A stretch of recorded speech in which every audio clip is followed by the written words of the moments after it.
Halo teman-teman semuanya, kita bertemu kembali di Wealth Mastery. Sudah lama saya tidak buat video di sini.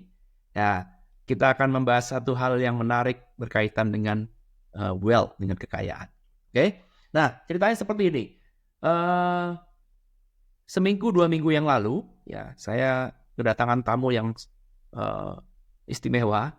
Teman saya yang sudah lama tidak bertemu, ya 7 tahun kita tidak bertemu, itu datang ke New York. Ya, dia datang dari California untuk mengunjungi saya secara mendadak ya. Itu jadi gak ada plan, tiba-tiba dia datang. Nah, lalu di saat sedang makan malam, anaknya dia ya, yang saat ini sekarang sedang umur 21 tahun, ya baru lulus kuliah, sudah bekerja, dia ngobrol dengan saya bertanya, "Oke, Pak Irwan, bagaimana caranya supaya saya bisa sukses secara finansial?" Ya, saya tertarik untuk melakukan bisnis, tapi saya bingung bisnisnya bisnis apa yang harus saya kerjakan, mau mulai dari mana. Ya, lalu kemudian saya men-sharingkan beberapa hal yang saya ketahui ya pada dia, karena dia masih muda. Saya paling senang ngobrol dengan anak muda karena waktu mereka masih panjang, dan kalau mereka punya fondasi yang cukup bagus itu luar biasa. Ya, karena itu saya tidak membahas caranya. Ya, caranya bisa berbagai macam, kamu bisa googling, kamu bisa tanya ChatGPT. Tapi yang mau saya kejar adalah filosofinya, fondasinya. Teman-teman, ya kita coba cek.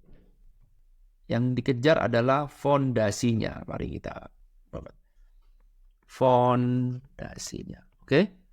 Jadi ini kita bisa sebut fondasi, kita bisa sebut juga dengan filosofinya.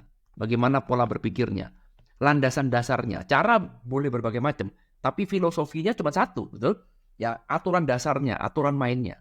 Dalam kita bisa sukses dalam dunia bisnis, itu cuma ada satu ya. Jadi filosofi ini yang akan menjadi fondasi dari semuanya, menjadi pegangan dari semuanya. Sekali lagi, cara boleh berbagai macam, bisnis bidang apa aja boleh berbagai macam, tapi fondasi filosofinya ya cuman ini pegangannya ya. Kamu ini yang jadi pegangan dalam menentukan kamu mau berjalan ke arah manapun.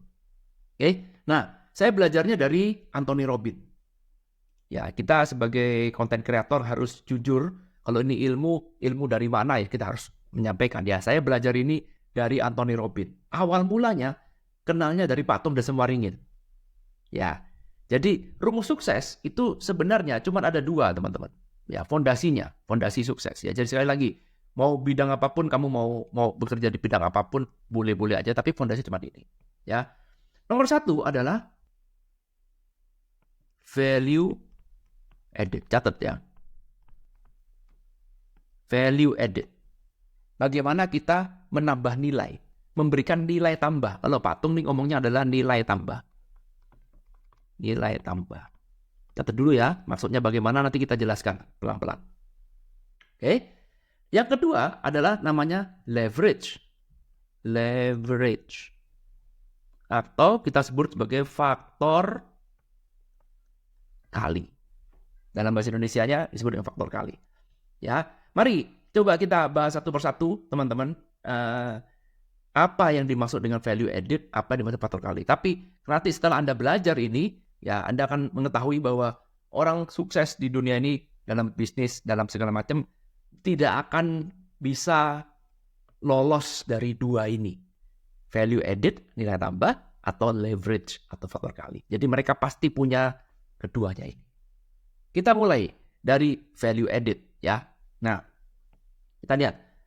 Value added ya, perhatikan. Yang namanya uang, teman-teman, ya kita bisnis ya. Kita kalau tanya bisnis, semua orang mau cari uang. Nah, uang ini adalah alat tukar. Ini paling penting ya. Uang itu alat tukar. Jadi artinya sekarang, kamu bisa nggak cetak uang sendiri, fotokopi? Nggak bisa. Uang itu yang memproduksi adalah bank sentral. Ya, kita ini cuma memakai uang. Kita adalah money user. Ya, kita pakai uang untuk apa? Untuk menukar. Ya, sebagai alat tukar. Ada yang ditukar. Ya, yang ditukar adalah apa? Apa yang ditukar? Betul sekali. Yang ditukar adalah value, teman-teman. Yang ditukar adalah value. Oke, contoh sederhana sekarang. Misalkan saya punya mobil, nih contoh sederhana, oke? Nah, mobil saya, teman-teman, perlu untuk ganti oli. Ya, sudah saatnya ganti oli, oke? Nah, saya nih orang gak ngerti mobil, ya. Saya perlu orang yang ngerti mobil. Maka apa yang saya lakukan? Saya pergi ke bengkel, bener? Bengkel. Saya bilang pada pemilik bengkel, hey, Mr. A, Mr. B, Mr. C yang punya bengkel, gue mau ganti oli nih. Bisa nggak ganti oli? Oh bisa. Berapa biayanya ganti oli? Oke, ganti olinya sama ongkos dan segala macam $40 misalkan. Saya pakai dolar aja ya. Oke, kita deal. Harganya ini adalah sebuah price yang kita sepakatin bersama.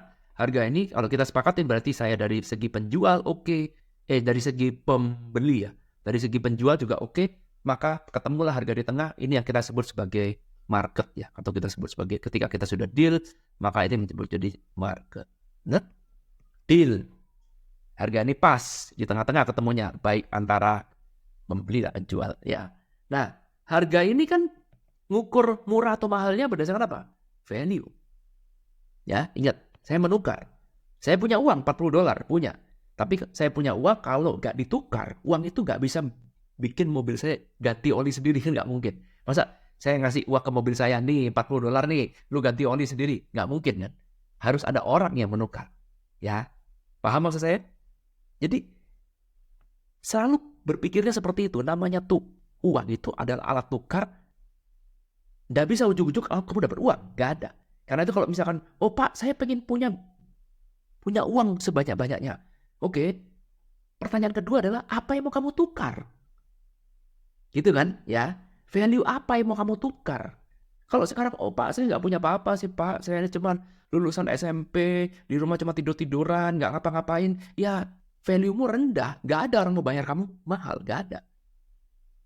Oke. Jadi semua ini punya value-nya. Contoh, balik lagi. Saya mau ganti oli. $40. Oke. Menurut saya ini oke. Harga yang oke untuk sebuah kegiatan ganti oli. Ya. Tapi kalau misalkan tiba-tiba yang punya bengkel bilang, oh gua maunya $10.000 misalkan. Ya, gak ada yang mau. Ya itu kan enak di lu, gak enak juga. Ya, jadi alat tukar yang sifatnya win-win. Catat ya. Ketika everybody win, maka kita akan ketemu di tengah, maka kita akan deal. Oke, kita deal. Ganti oli bisa nggak Pak? Kalau ganti oli harganya $10.000, bisa nggak? Bisa. Tapi kamu harus punya value. Value apa yang mau kamu tukar? Paham maksud saya? Misalkan, oh kamu ganti oli di sini, bonus dapat emas senilai $30.000, ya $10.000 jadi mau, benar? Ya, atau kamu ganti oli sama saya, bonus ilmu saham saya sama puluhan tahun yang terbukti sudah bisa make money, akan saya ajarkan ke kamu gratis. Bayar $10.000 ganti oli, mau? Ya. Balik lagi, bukan permasalahan 10.000-nya. Ini cuma price. Oke, price is just a number. Tapi masalahnya adalah value-nya ngangkat nggak? Ada sebuah price, ada sebuah value. Oke. Ya, coba kita cerna pelan-pelan. Jadi kalau misalkan sekarang teman-teman bilang, Pak, saya lagi butuh banyak uang, Pak, untuk segala macam tujuan. Ya. Maka pertanyaan saya selanjutnya adalah, apa yang mau kamu tukar? Value apa yang mau kamu tukar? Misalkan, Pak, saya jago bikin internet, Pak. Nah, saya lihat nih, Pak Irwan belum punya internet. Ya, boleh nggak, Pak, saya ngerjain websitenya Pak Irwan? Ya, saya ini jago, Pak, bikin website, coding. Wah, saya jago, Pak. Boleh nggak, Pak, saya bikinkan Pak Irwan website, lalu kemudian dilengkapi dengan ada chatbotnya, ada AI-nya juga, ada virtual asistennya, semuanya saya ngatur semuanya, Pak. Wah, kamu minta berapa? $10.000. Wah, mungkin bisa dipertimbangkan. Tapi kalau ujuk-ujuk, Pak, saya minta uang, Pak, $10.000. Apa yang mau kamu tukar? Balik lagi ya. Balik lagi. Saya ulang-ulang biar teman-teman makin ngerti. Jangan bosen. Uang adalah alat tukar. Kalau tidak ada yang ditukar, maka tidak terjadi pertukaran value. Contoh sekarang, pengemis. Contoh ya, contoh nih, cuma contoh. Saya nggak bilang pengemis baik atau jelek ya. Kita cuma contoh ekstrim. Seorang pengemis di pinggir jalan, nggak ngapa-ngapain. Dia cuma bilang, tolong Pak, saya lagi lapar Pak, kasih saya uang. Bisa dikasih? Bisa. Jumlah uangnya kecil. Karena tidak ada pertukaran value. Oke? Orang mau ngasih juga, ya udah karena modalnya kasihan. Tapi kalau kamu ada pertukaran value, mungkin orang akan kasih lebih. Ya, sekali lagi, pertukaran value. Semakin kamu tingkatkan value-nya, maka kamu bisa dapat lebih. Contoh, jadi pengemis. Ya, nggak apa-ngapain, cuma pasang karton. Di Manhattan, bukan di Indonesia ya. Di Manhattan. Nanti kalau di Indonesia, saya kena marah. Konoha ya. Udah, saya nggak ngomong di Indonesia, saya ngomong di tempat saya tinggal. Di Manhattan. Di Amerika. Kamu jadi pengemis, cuman pakai kotak karton. Lalu kemudian tulis begini. Wah, Pak, tolong Pak. Saya sudah gak makan 3 hari. Please help. Ya, saya sudah gak makan 3 hari. Anak saya banyak, whatever lah. Kamu coba pasang karton. Oke, paling banyak orang kasih $1. Karena kasihan. Ya, kayak kasihan. Ya udahlah, kasih lah. Gue lebih banyak duit. Mentok-mentok $10. Betul? Mentok-mentok nih. Kalau dia, ya udah, gue bermenang jackpot nih. Gue kasih lu dah $10. Nggak ngapa-ngapain. Nggak ada pertukaran value. Bisa dapat uang? Bisa. Tapi yang ngasih pun juga, ya kebetulan aja lewat. Betul? Ya. Nah, tetapi sekarang kalau misalkan pengemis itu mulai berpikir, dia nonton video ini, ya nonton videonya Pak Irwan, langsung dia nonton, namanya uang adalah pertukaran value. Maka dia mulai mikir, value apa yang gue bisa tuker ya, sehingga gue bisa dapat uang lebih. Oke, saya bisa main gitar nih. Wah, coba deh gue cari barang roksokan. Siapa tahu ada gitar dibuang. Oke, saya cobalah latihan gitar dikit-dikit. Lalu kemudian suara gue kebetulan bagus nih. Ya udah, gue jadi pengamen aja. Di Amerika ya, bukan di Indonesia. Ya, jadi pengamen aja. Pekerjaan halal, it's okay. Lalu kemudian dia mulai ngamen di Times Square. Ya, ding ding ding ding ding ding nyanyi. Wow, suaranya bagus, banyak orang ngopen. Ya, apalagi dia pakai kostum yang bagus. Ya, kalau mulai modal dikit lah ya. Pakai kostum yang bagus, dan yang bagus, wangi, jangan gembel. Ya, mulailah. Kita boleh lakukan segala macam cara untuk bisa seperti itu, modal dikit ya. Sudah mulai modal, jadi pengemis gak pakai modal, jadi pengamen pakai modal ya. Ambil gitar, lalu kemudian bajunya bagus, rapi, dan kemudian suaranya bagus, dia mulai ngamen dan dia bisa membawakan itu dengan bagus sekali. Halo ladies and gentlemen, para tuan-tuan dan nyonya-nyonya sekalian, saya perkenalkan nama saya ini, saya akan menyumbangkan 1 buah lagu. Teman-teman kalau mau request juga boleh. Wah, dia mulai nyanyi di Times Square, betul? Dia mulai nyanyi, orang mulai, wah, orang sudah mulai lihat pakai handphone, orang memberikan video, wah, ternyata dia jago. Ya, ternyata orang suka. Maka ketika selesai nyanyi, orang tepuk tangan semua. Wah, hebat sekali, hebat. Silakan Bapak Ibu kalau misalkan berkenan, tuh di ujung sana ada topi. Ya, silakan. Bahkan kalau perlu di kotaknya ditulis begini, kalau mau transfer juga bisa, ini adalah QRIS-nya. Transfer ke saya, pakai Venmo, pakai ini dan segala macam. Transfer. Wah, maka sekarang orang bisa ngasih lebih dari $10. Mungkin ada orang yang kasih $20. Mungkin ada juga orang gila yang ngasih $100. Siapa tahu dia tersentuh, betul? Mungkin ada orang request, saya mau request nih, kok suara kamu bagus, mengingatkan saya pada Michael Jackson. Ya dulu waktu saya pacaran nonton konsernya Michael Jackson. Nih, saya kasih loh. Boleh nggak saya request lagunya Michael Jackson? Wah, dia bisa nyanyi, Pak. Naik income-nya, betul? Dengan mengubah value added, income jadi naik. Bisa dipahami nggak? Jadi kalau kamu ingin dapatkan uang lebih, tingkatkan value-nya. Karena apa? Karena uang adalah alat tukar. Apa yang menjadi value kamu? Semakin kamu valuable, artinya kamu semakin punya value yang cukup besar, maka semua orang mau kok bekerja sama dengan kamu. Ya kan? Jadi jangan pernah bertanya, Pak, apa ada orang di luar sana yang mau ngasih saya uang 1 miliar rupiah misalkan? Ada. Jangan dibilang nggak ada. Ada. Jangan tanya apa ada apa enggak. Pertanyaannya adalah seperti ini. Apa yang mau kamu tukar agar orang lain mau membayar kamu 1 miliar? Kan begitu. Pak, apa ada orang di luar sana yang mau menggaji saya 1 miliar per bulan rupiah? Ada. Jangan dibilang nggak ada. Loh, kalau saya punya perusahaan, kamu bisa bikin perusahaan saya untung 5 miliar per bulan, bayar kamu 1 miliar per bulan. Why not? Bener nggak? Jangan ditanya ada atau nggak ada. Ada. Pertanyaannya sekarang, apakah kamu punya value nggak? Oke. Ya, jadi step number 1 adalah value added, teman-teman. Jadi kamu menambah value. Ya, kalau kita personal sekarang, tambah skill kamu, kula ilmu. Ya, Pak Tung Desem-Waringin, saya lihat videonya beberapa waktu yang lalu. Dia mengatakan seperti ini, kalau orang yang sekarang nggak punya uang, ya, kita ngomong investasi misalkan ya. Wah, Pak, apa yang mau dikelola, Pak? Investasi itu kita harus portfolio management. Apa yang mau dikelola? Investasi di Pak Irwan paling minim $100.000, 1,5 miliar. Ini kan? 1,5 miliar. Nah, apa yang mau dikelola, Pak? Orang uang saya aja nggak sampai segitu. Ya, maka menurut Pak Tung Desem-Waringin, kalau uang kamu sekarang kurang untuk dibuat investasi, maka investasi yang paling benar adalah investasi ilmu. Betul sekali. Ya, Anda boleh skeptis tentang ini, karena Anda bisa jadi ada orang scammer jualan seminar, ya padahal ilmunya nggak bisa dipakai. Ya, boleh-boleh aja Anda boleh skeptis seperti itu, tapi di luar sana pasti ada juga guru yang benar-benar menjual ilmunya dengan benar. Ya, enggak, ada juga guru yang scam, ada juga guru yang baik. Ya, jangan dipukul rata semua guru yang buka seminar pasti scam. Enggak juga. Ya, tapi ada kulaan ilmu. Ya, Anda bisa masuk ke internet, Anda lihat, cari kursus-kursus singkat yang bayarnya cuma murah. Ada kok kursus komputer, bagaimana buat website, bagaimana kalau Anda suka ya. Jadi Anda menambah value-nya dulu. Bagaimana menambah value agar Anda bisa berguna bagi orang lain. Kenapa kok ngomong berguna bagi orang lain? Karena uang itu adalah alat tukar.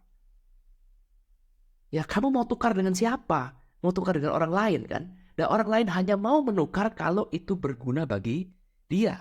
Oke? Sama juga sekarang. Bengkel ya buka servis ganti oli. Dia mau tukar skill itu dengan siapa? Dengan orang seperti saya yang sedang butuh jasa untuk ganti oli. Karena saya nggak ngerti caranya, saya nggak mau kotor, saya suruh ke bengkel aja. Oke? Masuk akal nggak pemikiran ini? Jadi jangan cuma berpikir dari diri sendiri. Ya kalau orang egois berpikir gini, Pak, saya mau cari uang, tapi ya mau bagaimana Pak? Saya butuh uang banyak, tapi saya nggak bisa apa-apa. Loh ya buat dirimu jadi bisa dong. Ya jangan beralasan, Pak saya mau berbisnis sih Pak, tapi saya nggak punya modal. Waduh, ya kamu perkuat dulu plan kamu.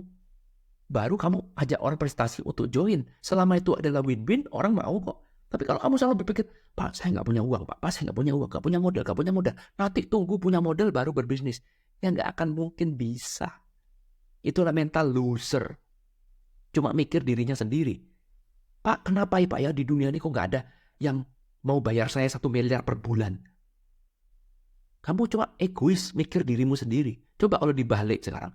Ya, skill apa yang kamu punya sehingga membuat orang mau barter dengan kamu senilai 1 miliar? Kalau nggak ada, ya dicari. Tapi kan paling tidak kamu membangun fondasi yang saya tadi bilang ya. Ini bukan pendidikan Pak, kamu harus bisnis ini. Kamu nggak ada, bukan. Tapi ini membangun fondasi, membangun pola berpikir. Pola pikir. Ini ya, jadi value added ini selalu tempelkan ini nomor 1 teman-teman. Nomor 1 saya tempelkan, saya ulang-ulang terus supaya teman-teman makin ngerti, supaya makin menempel. Karena perjalanan di dunia finansialmu itu bermula dari ini, value added. Kamu kerja apapun teman-teman, ya tambahkan value sehingga kamu jadi makin bernilai di depan orang. Oke? Ya contoh, saya suka sekali membuat cerita seperti ini. Misalkan sekarang seperti ini, Pak, saya masih baru, ya, saya mahasiswa baru nih, atau saya baru aja belajar tentang internet, pengalaman tidak ada, saya tidak punya track record, tapi saya punya ilmu Pak, saya yakin, saya bisa buatkan website buat Pak Irwan, misalkan ya contoh, saya lagi butuh website. Oke, so tambahkan value. Kalau kamu sekarang tidak punya pengalaman, track record pun 0, nggak ada sama sekali. Lalu kemudian terus kamu bilang, ya Pak, iya sih, saya siap bekerja buat Pak Irwan, tetapi saya minta bayaran 100 juta rupiah Pak, untuk membuatkan Pak Irwan website. Ya, nih coba lihat ya. Lihat di sini. Oke, ini beginner, ya, beginner. Oke, lalu kemudian dia bilang, wah saya minta uang 100 juta Pak, untuk membangun website. Tolong saya bayar saya 100 juta untuk bangun website. Loh, bukan masalah di 100 jutanya. Track record tidak ada. Oke ya. Nah, pengalaman tidak ada, cuma asal, oh ya saya bisa. Nggak ada pengalaman. Oh, saya cuma ngerti teorinya, tapi nggak ada pengalaman. Minta bayaran 1 juta untuk menjual sebuah jasa. Ya, ini kurang jago jualannya. Tapi kalau orang berpikir value, oke, yang penting saya ada opportunity dulu. Saya mau tunjukkan, gini deh Pak Irwan. Kalau Pak Irwan berkenan, saya buatkan website Pak Irwan. Silakan Pak, saya siap kerja gratisan Pak. Nih, saya buatkan dulu websitenya, Bapak mau apa, saya buatkan. Kalau nanti Pak Irwan berkenan, bagus, bolehlah nanti. Kita pikirkan biayanya setelah 3 bulan setelah saya kerja. Jadi saya mau tunjukkan, saya kerja dulu. Kalau Bapak tidak suka, gak usah bayar. Wah, itu namanya offer yang bagus. Menambah sebuah value. Sehingga kasih kesempatan, kecuali kamu, kamu mau minta bayar 1 juta. Kamu sudah punya CV-nya semua ya. Wah, ini pengalaman saya Pak, ini testimoni saya, ini perusahaannya pernah hire saya, ini adalah bla bla bla bla. Semuanya sudah tersedia. Wah, ini orang memang benar profesional, terbukti, maka saya bayar 1 juta pun juga oke. Tetapi kalau sekarang bukti tidak ada, cuma sekedar hobi, cuma sekedar main-main aja, ya, ngakunya hebat, lalu kemudian minta bayaran 100 juta, ya berat men, bener? Ya pasti orang akan memilih sama-sama 100 juta, pilih beginner atau pilih orang sudah profesional. Ya pilih orang sudah profesional. Tapi apakah terus kemudian beginner gak bisa maju? Bisa. Caranya apa? Balik lagi, create value. Untungkan orang lain, betul? Jangan berpikir cuma menguntungkan diri sendiri. Untungkan orang lain juga. Saya tahu nih kelemahan saya. Kelemahan saya adalah saya beginner. Saya tidak punya track record. Saya belum pernah bekerja sebelumnya. Belum ada perusahaan yang pernah hire saya. Tidak ada testimoni apapun dari orang lain. Saya tahu, tapi satu sisi saya juga punya skill yang bisa diadu dengan orang yang sudah expert ini. Maka step 1 adalah saya tunjukkan dulu bahwa saya adalah orang yang capable untuk itu. Karena itulah step pertama saya create value dulu. Saya siap gak dibayar. Gimana? Wow. Ya kan saya tunjukkan dulu. Nah ini ada sebuah cara untuk menunjukkan, ya balik lagi. Ya, semoga video ini bisa dipahami teman-teman. Sekali lagi, kata kuncinya adalah selalu diingat bahwa namanya uang itu adalah alat tukar. Kamu mau berbisnis apapun kalau menghasilkan uang, alat tukar. Kamu berbisnis untuk memudahkan hidup orang lain. Yes. Apa yang mau ditukar? Yang ditukar adalah value. Kamu tukar value dengan siapa? Dengan orang lain. Karena itulah selalu tambahkan value. Selalu lihat bagaimana saya bisa menguntungkan orang lain. Bagaimana saya mencari sebuah skill yang bisa mempermudah hidup orang lain. Membuat hidup orang lain jadi lebih baik dengan skill saya. Udah, kamu fokus ke sana dulu. Cari itu. Sesuai dengan passionmu ya. Masing-masing. Saya nggak bilang A, nggak bilang B. Saya tidak menyebutkan sebuah bidang yang spesifik. Enggak. Umum. Luas saja. Kamu boleh melakukan apapun. Kamu boleh mempelajari di bidang manapun. Apapun yang kamu suka. Cari. Ya, lalu kemudian value added. Jadilah expert di bidang itu. Tambahkan value. Kalau orang lain gak begitu mengerti, kamu jadi sumber pengetahuan bagi orang lain. Value added. Kamu luangkan waktu untuk belajar. Orang lain mungkin gak belajar ilmu ini, kamu belajar ilmu ini. Lalu kemudian setelah kamu sukses, atau kamu sudah lulus sekolahnya, kamu menjadi expert, kamu berguna bagi orang lain, maka barulah kita berpikir untuk mengatur namanya alat tukar. Barulah kita ngomong uang, bagaimana kita ngomong deal, sama seperti tadi saya ganti oli dengan bengkel ini. Bagaimana? Good? Jadi ilmu mahal nih.